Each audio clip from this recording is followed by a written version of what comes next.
Bakit? Ano, paano yung alaga mo? Anong nangyari sa alaga mo? Ha? Kawawa naman, hindi naman lahat. Ay, kawawa naman yung alaga niyo. Sorry. Bakit, ano ba nangyari sa alaga mo? Papatay na yun. Sino nagpatay? Sino nagpatay ng alaga mo? Ha? Umalis na. Ay, kawawa naman. Lumipad? Ha? Umalis na yan. Iniwan ka na ng alaga mo? Ay, kawawa naman ang baby na yun. Bakit mo? Saan mo ba nilagay? Saan mo ba nilagay?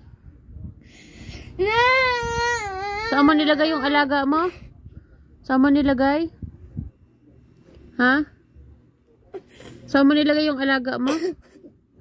Ha? Pinatay ba ni Ate Jasmine mo? O pinalipad niya? Ano ginawa? Ha?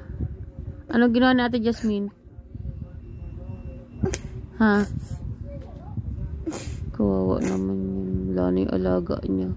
Patay na ba yung alaga mo o lumipad? Ha? Pot? Nalipad. Nalipad? Ikaw. Naiwan na ako. Iniwan ka na ng alaga mo?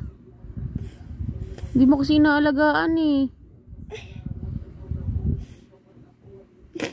Saan siya pumunta? Doon na sa langit. Nasa langit na?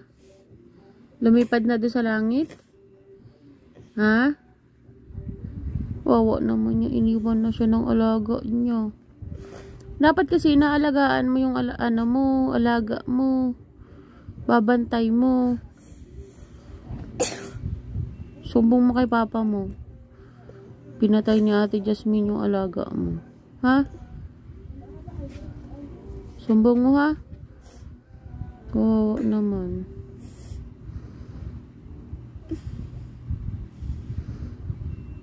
Sino away mo? Ka na umiyak ha? Hanap na lang ulit tayo ng alaga mo ha? Ha?